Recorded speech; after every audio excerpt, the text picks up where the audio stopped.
Bonjour, alors je vous remercie pour vos nombreux retours. Vous êtes tous en train de me remercier, de dire que grâce à mes vidéos qui étaient évidemment faites pour ça, vous êtes reconnus, vous avez compris.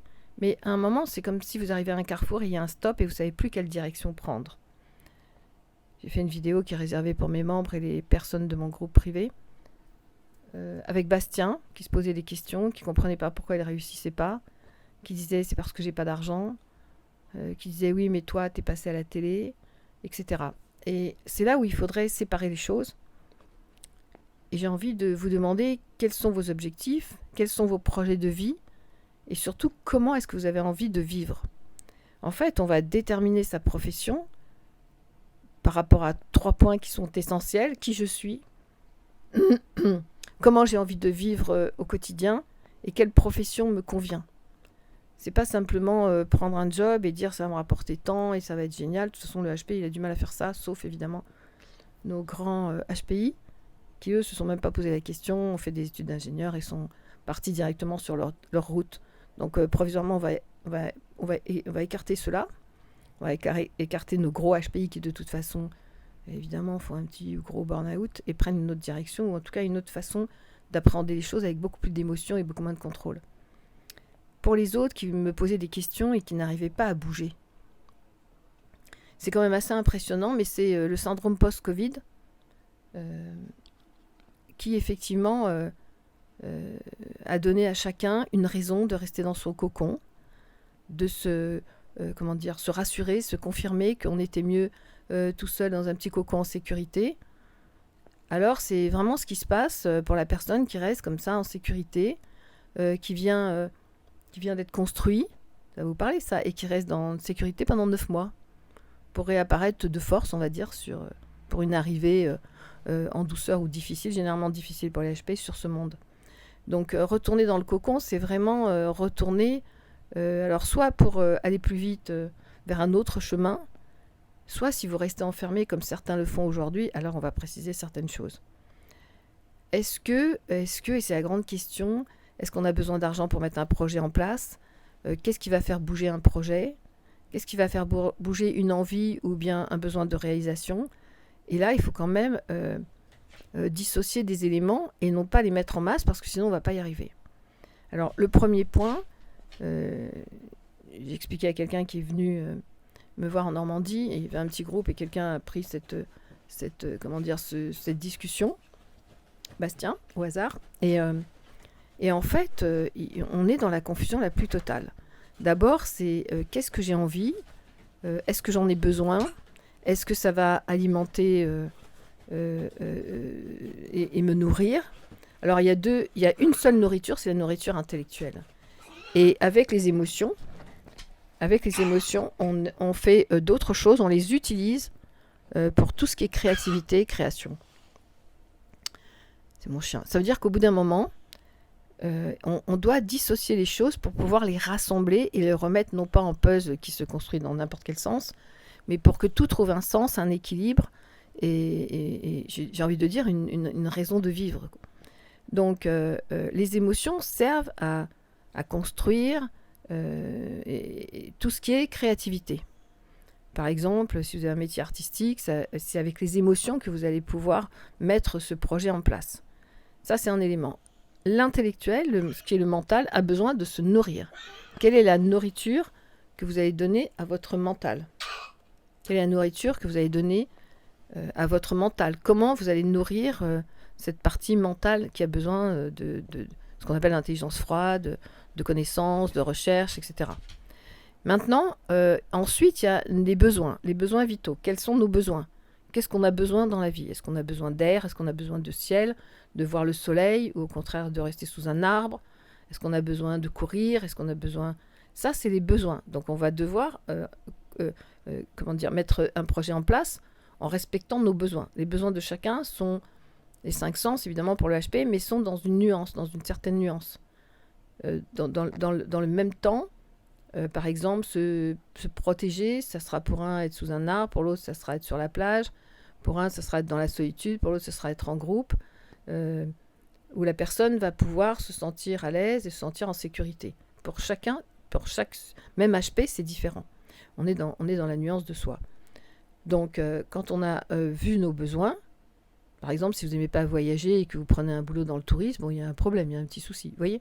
Donc, on doit configurer notre projet avec cet élément-là. Il y a d'autres éléments qui font évidemment que si on prend un arbre, ce sont nos racines. Si on a vu, comme ce qui est mon cas, mon père voyageait tout le temps, moi franchement, aujourd'hui c'est compliqué pour moi d'accepter que tout le monde bouge dans tous les sens. J'ai besoin de stabilité parce que j'ai vu ça pendant toute mon enfance. Donc on va prendre des éléments qui sont les racines de l'arbre, qui sont le rapport avec notre famille, ce qu'on veut et ce qu'on ne veut pas. On n'a pas besoin de faire, comme nous à notre époque, 15 ans d'analyse pour comprendre que si on n'aime pas ça, c'est ça et ça. Parmi les racines, on doit vraiment séparer ce qui est choc émotionnel et ce qui est traumatisme. Les chocs émotionnels, on peut en parler, venir à bout d'une certaine façon et mettre des choses en place qui vont adoucir les chocs émotionnels. Par contre, les traumas, on devra apprendre à vivre avec. Autre chose que le surdoué doit prendre en conséquence, c'est les cinq blessures dont je parle tout le temps, qui ont alimenté pendant longtemps les livres de Bourdon, je n'arrive pas à dire son nom. Et en fait, l'abandon, le rejet, l'humiliation, la dévalorisation, voilà, ça font partie des choses qui doivent être prises en compte parce que le surdoué qui est beaucoup plus dans l'émotion et moins dans le contrôle, va évidemment se sentir tout le temps blessé, rejeté, humilié, dans une forme d'injustice, de rejet, etc. Donc, il va falloir composer aussi avec ça. Alors, je ne dis pas que ce qu'on appelle les normaux pensants, les autres qui ne sont pas HP, ne font pas la même chose, mais ils ont un mécanisme qui est différent. Et un fonctionnement qui est différent avec des parties comme celle du HP, mais moindres. Donc, ce qui les met moins en difficulté, on en parlera après. Donc, quand vous avez regardé la créativité que vous voulez mettre en place, la nourriture intellectuelle, quels sont vos besoins et vous les respectez, quels sont les traumas, les chocs émotionnels, oui, ça fait beaucoup, ça fait beaucoup de dossiers qu'on doit prendre en un seul package, j'ai envie de dire, qui va servir. Quelle route je prends? Avec tout ça, quelle route je prends? Donc, c'est vraiment une rétrospective sur soi. Soit vous le faites tout seul, soit vous prenez rendez-vous et on le fait. En une séance, c'est suffisant pour voir quels sont vos besoins, vos traumas, vos chocs et tout, parce que le surdoué, comme il est rapide, il n'a pas besoin de 10 séances pour avancer, pour se comprendre, voilà. Et on a besoin de s'éclaircir et que quelqu'un nous éclaircisse par rapport à qui l'on est si on n'arrive pas à le faire seul. Il y a un travail sur soi qui est à faire pour savoir qui je suis, d'où je viens, évidemment vers où je vais. Qui sont les 3 sens que Freud avait mis en place à l'époque.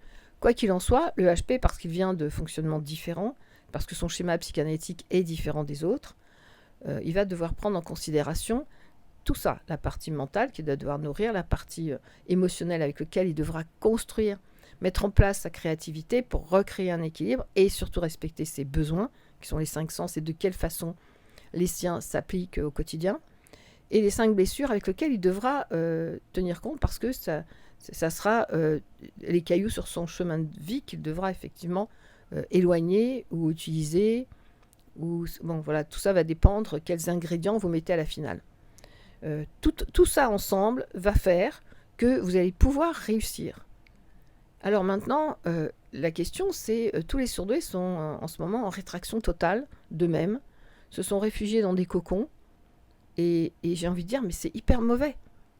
C'est hyper mauvais, même si le climat d'aller vers les autres en ce moment est un peu plus difficile, mais c'est vraiment sans partage, sans se regarder dans l'autre, et surtout le surdoué qui fonctionne avec ce principe de symbiose qu'il n'a pas quitté dans le monde de la mer. Bon, après je vous expliquerai dans mon bureau si vous ne comprenez pas. Ce besoin de symbiose de l'autre qui fait que dans le regard de l'autre, il arrive à se reconnaître et à se connaître. Alors évidemment, j'ai reçu un message de Marie, que je remercie, qui m'explique que, et c'est là, alors on rentre dans la confusion de l'autre. Le surdoué a besoin de l'autre, qui est anti-analytique, ce que je dis, c'est anti-psychanalytique. Le surdoué, c'est le seul qui, fonctionnant en symbiose, a besoin de l'autre pour se reconnaître. Normalement, c'est la mère qui reconnaît l'enfant, mais en symbiose, la mère et l'enfant, je me prends pour lui, il se prend pour elle, l'enfant se reconnaît dans le regard de sa mère et vice-versa. C'est le principe de la symbiose. Pour ces motifs, le surdoué a besoin de l'autre pour se reconnaître. À partir du moment où il s'isole et il se cocooning dans sa maison, là où il veut, là où il est, où il s'enferme tout seul, on va dire, parce que ça le rassure et ça le sécurise. Je rappelle que rassurer, ça vient de la mère et sécuriser vient du père. Et qu'en ce moment, c'est vrai qu'on manque de pères qui nous dirigent et qui nous montrent la route, et de mères qui soient à nous rassurer. Donc, c'est les éléments qui sont manquants. Et le surdoué, il en souffre énormément. Donc, il replie ses ailes. Et en fait, Si vous restez comme ça, vous vous retrouvez effectivement dans la bulle du ventre de votre mère. Il va falloir après recommencer à tout construire. Donc ne restez pas coincés. Marie me dit, alors après c'est ça qui vient évidemment tronquer toute l'histoire. J'espère que c'est pas trop chargé pour vous. Vous réécouterez plusieurs fois sinon parce que c'est super important cette construction du HP. Ce qui vient tronquer toute l'histoire, c'est qu'effectivement, si vous voyez les autres et que vous n'arrivez pas à vous identifier par rapport à eux, c'est que ce ne sont pas des HP. J'ai dit ça depuis très longtemps. Ça en a fait rire plus d'un et bon, enfin voilà, il y a eu beaucoup de retours négatifs par rapport à ça. Mais si vous n'êtes pas avec des HP, vous n'arriverez pas à vous connecter avec vous-même puisque le surdoué fonctionne en symbiose et qu'il a besoin de l'autre pour s'identifier, se reconnecter avec lui-même et savoir qui il est. Et Marie me met un mot très gentil ce matin en disant je ne peux pas sortir de mon cocon parce que les autres ne me comprennent pas, ne me disent des choses. Oui, parce que ce ne sont juste pas des HP. Donc je continuerai à dire ça. Le problème, c'est qu'aujourd'hui, il y a eu évidemment un vent de HP. Pourquoi ? Parce que les professionnels ont décidé de s'occuper des HP alors qu'ils n'avaient rien compris. Et du coup, ont répandu des informations qui étaient fausses. Donc vous vous trouvez confronté à des choses qui sont irréelles pour le HP. Donc si on reprend ce que j'avais mis en place, c'est que sans un autre HP, c'est très compliqué de se vivre au quotidien. Si vous prenez des personnes, entre guillemets, normales pensantes, ou qui se disent HP et qui ne le sont absolument pas, vous allez vous taper, évidemment, j'ai envie de dire contre des murs, que le mur c'est le symbole du père normalement en psychanalyse, mais nous, se taper contre un mur, se taper contre des barrières qui ne vous renvoient pas ce que vous attendez. Et c'est ce qui se passe en ce moment. Tout le monde se prend pour des HP, j'en conviens, je trouve ça moi aussi partout. Je suis HP, je suis ci, je suis ça. Ils ont divisé en plus les HP. Hein. Il y a les dyslexiques, il y a les troubles de l'attention, avec ou sans hyperactivité. Donc comme ils ont coupé en petits morceaux, tout le monde a pris un petit bout et puis finalement tout le monde est HP. On est chez les fous. Mais voilà, donc pour reprendre ce que je disais qui est hyper important, ne restez pas enfermés dans un cocon parce que ça ressemble aux 9 mois que vous avez passé et que vous devrez tout reconstruire quand vous allez arriver sur j'ai envie de vivre, je suis ici et maintenant, voilà. Donc, prenez en considération qu'est-ce que vous avez envie de faire. Est-ce que vous avez une nourriture intellectuelle qui est indispensable pour le HP ? Est-ce que votre partie émotionnelle peut mettre en construction quelque chose de créatif ? Comment vous allez assembler tout ça avec vos besoins ? Quels sont vos besoins ? Parce que le surdoué ne peut, comme il est resté dans le monde de la mer, ne pourra jamais se passer de ses 5 sens. Quels sont les 5 sens pour vous ? Pour chacun, ils sont différents, mais ils sont indispensables pour le HP.